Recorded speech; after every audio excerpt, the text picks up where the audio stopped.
Greenland, what now? Oh yeah, this is like I'm wearing another hat because it's another how to deal with Trump video.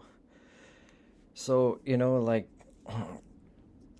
catalog as politicians these videos. I'm seeing a lot where there's contradictions between what he says. It's vague, it's threatening, it's suggestive, it's manipulative.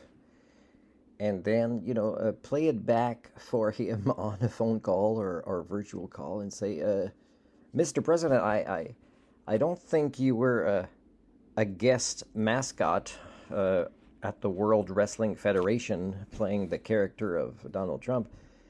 I think you were actually supposedly the real Donald Trump that's been elected as president of the United States. When you said this, correct us if we're wrong. And you could also say, Mr. Trump, when we should take you seriously, can you say something like, you can look in my eyes and take my word on this. And when you're not serious, you can go like this. Or accompany things with a doctor's note that really is carved in stone.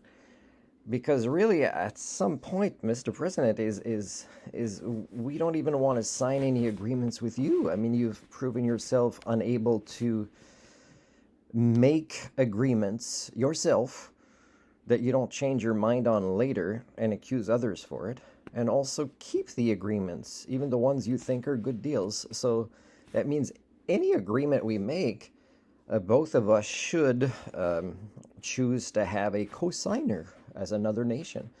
For example, you want us to put a lot of money into the military in the way you decide, but you're also wanting to kind of surround us with Greenland, that you're planning to, purchase as if, the world was your Monopoly game.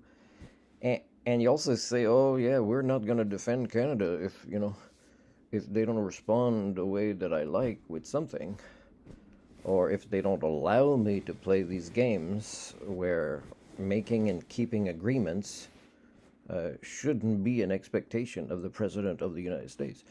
Yeah, and I'm not trying to imitate him at this point. I'm just trying to kind of sound like I'm somebody else in the conversation.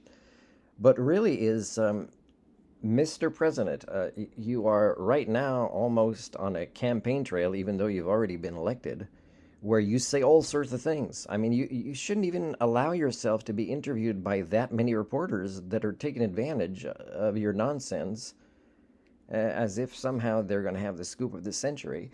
And we don't talk enough in a serious, transparent way with cameras rolling. And no offense, but there's no more talking behind closed doors. When you choose this approach with other world leaders who understand the responsibility of making decisions that'll impact their own citizens, we have to now just have these things where we go back and forth a little bit for the pre-negotiation, and then the final negotiation and signing when we're very close. It should be at a table where, there'll be legitimate journalists that'll ask us questions after we sign it. And we'll sign it where we might have to pledge every time that, this is not me playing a character. This is me actually being the president of the United States and choosing to make and keep this agreement. And again, say, no offense, Mr. President. I mean, if you've lived your entire life this way, but for us, it's, this is not acceptable behavior. I mean, eventually, a daycare would refuse the child to keep coming if they acted in this way. They pretend like they're serious about making and keeping an agreement, but they never do.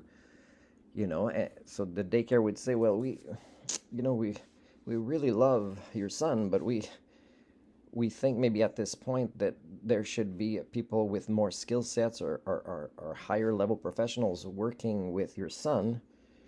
And then eventually we would reconsider, bringing him back to our community of people who do want to teach kids and themselves role model the making and keeping of agreements.